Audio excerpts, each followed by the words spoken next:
অত্যাচার হইতে দেখলে তিনি বুকে জড়িয়ে ধরেন, বা উনি কোনো কর্মীকে থুইয়া বা কোনো যান না, তাই ওনাকে আমরা অন্তরের থেকে ভালোবেসে, আমাদের কথা হলো বর্তমানে আমরা 20 কোটি মানুষের ভিতরেতে 17 কোটি মানুষ রাজপথে আন্দোলন করছে।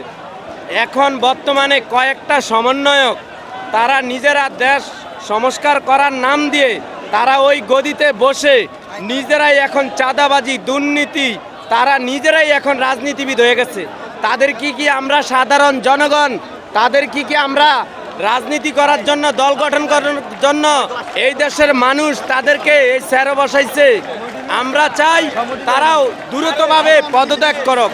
আমাদের দাবি এটাই, তারা 17 কোটি 20 কোটি মানুষকে ঠগিয়ে তারা এখন নিজেদের হাসিল উচুল করার জন্য তারা এখন নিজেরাই রাজনীতি দল শুরু করছে। তারা এখানে গেছে দেশ সংস্কার করবে, মানুষের পাশে দাঁড়াবে। এখনো বাংলাদেশের পুলিশ জায়গা জায়গায় চাঁদাবাজি শুরু করছে।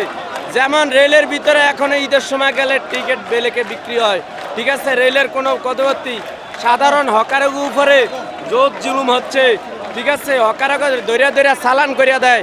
পুলিশেরা যে সমস্ত অত্যাচার করতে আছে রেলের, তাদেরকে আমরা চাইতেছি বাংলাদেশ বর্তমানে এখন কোনো মনে করেন যে ভালো নেই, ব্যবসা বাণিজ্য সবারই লস।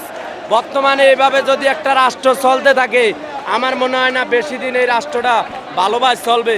বর্তমানে দেশের ভিতরে কোনো আয় উন্নতি, ব্যবসা বাণিজ্য নাই স্যার। আমাদের একটাই দাবি, সামনে যদি একটা নির্বাচন হয় সুন্দর, সেখানে মেম্বার থাকবে, চেয়ারম্যান থাকবে, এমপি থাকবে। এখন একটা বিচার হইলেও কারো কাছে আমরা যাইতে পারি না। এখন কোনো কেউ নাই। দেশ কিভাবে এভাবে একটা দেশ চলতে পারে না। 6-7টা সমন্বয়ক দিয়া তারা পুরা বাংলাদেশটা লুট্টা বুট্টা খাইতেছে, আবার নিজেরাই রাজনীতি দল করছে, গঠন করছে। তাই তাদের এটার ভিতরে লোভ পড়ে গেছে। তাই আমরা মনে করি তারা যেন দ্রুত পদত্যাগ করে। 20 কোটি মানুষ আন্দোলন করছে, আর তারা কি করছে, এখানে বইয়া রাজনীতি দল গঠন করতে গেছে।